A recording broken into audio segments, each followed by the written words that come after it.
Northern Exposé News Online.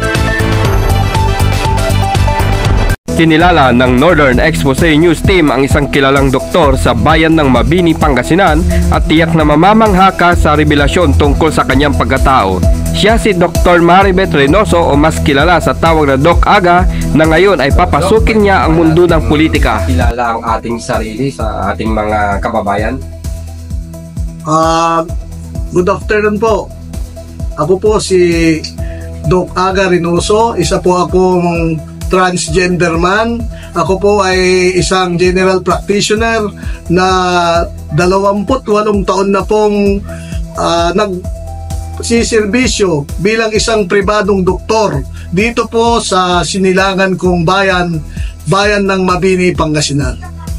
Ngayon po, Doc, since kayo po ay may plano na pasukin ang mundo ng politika, so pwede po ba nating malaman kung ano yung pagtutuunan ninyo ng pansin kung sakaling tayo po ay napagbigyan ng ating mga kababayan? Unang-una po, related po doon sa profession ko, sa kalusugan po. Para matututukan po natin ang kalusugan ng aking mga kababayan, gusto ko pong magkaroon po, besides doon sa aking pribadong practice, magkaroon po din ako ng boses para panukala na pabor sa ating mga kababayang mahihirap upang matugunan ng wasto ang kanilang pangangailangang pangkalusugan. Lalong-lalo na yung mga nasa laylayan ng lipunan, yung mga nasa malalayong lugar at saka walang mga hanap buhay at hindi nila matustusan ang mga dinaramdam nila at mga concern nila sa kanilang kalusugan. Ayun.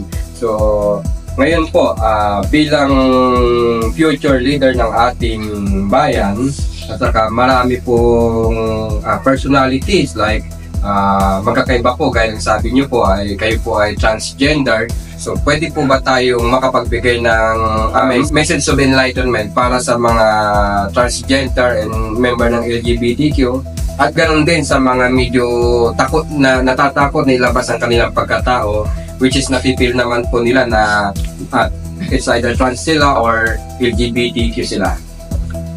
Sa mga members ng LGBTQ, hindi po masama na ilabas natin ang totoo nating pagkatao. Kasi po, hindi po naman tayo masamang tao. Depende po yan. Kasi hindi po nangangahulugan na ang mga miyembro ng third sex, mga masasamang tao. Depende na yan sa mga ugali at sa mga pinapakitang pakikipagkapwa-tao doon sa mga nabibilang sa tunay na babae at tunay na lalaki. Hindi po kasukatan yung sexual orientation para magkaroon ka ng hindi po kailangang maging balakid ang pagiging isang transgender o pagiging isang bakla o pagiging isang tomboy o pagiging isang bisexual para hindi ka magiging kapakipakinabang sa ating lipunan. Yan po depende yan sa ating nararamdaman kung saan po tayo masaya. Kailangan po ilabas po natin kung sino talaga tayo para po magkaroon tayo ng kapayapaan sa ating mga sarili at ipakita kung sino talaga tayo at hindi yung para tayo ay mahusgahan na parang tayo ay nagtatago sa ibang katauhan. Bilang isang doktor ng bayan, gusto rin niya na isulong ang programang pangkalikasan lalo na ngayon sa panahon ng climate change, hindi lang sa buong bansa kundi sa buong mundo. Ang programa pong pangkapaligiran at pangkalikasan, apparently, yan yung sa mga pagtatanim po ng mga puno. I-encourage ko po sana na yung mga parte ng ating bayan na nasira ng maling paraan ng agrikultura, lalo na yung mga pagkakaingin noong araw at saka yung mga pagputol na iligal ng mga puno, hindi naman kailangang husgahan yung mga tao na gumawa noon dahil ang para sa kanila iyon ay kanilang hanap buhay.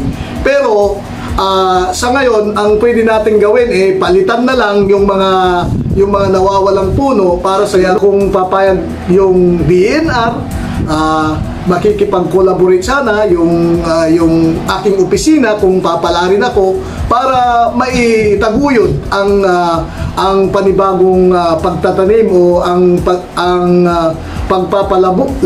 pagpapalago ng mga puno doon sa mga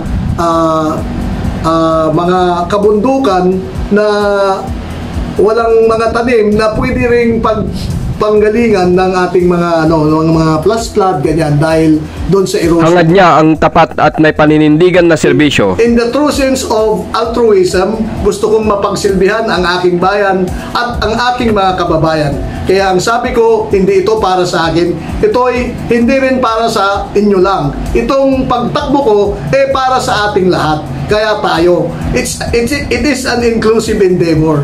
Gusto ko, hindi lang ako, hindi lang kayo, kundi tayong mga taga-Mabini, lahat maitayo ang ating paninindigan at ang pagsulong natin sa mas maunlad na bayan. Naniniwala si Doc Aga sa tulong at pakikiisa ng taong bayan makakamit ang tunay na serbisyo at pagbabago. Kasama si Expose Bernard Bautista, ako ang inyong Mr. X, RJ Komen, nagbabalita para sa Northern Expose News Online.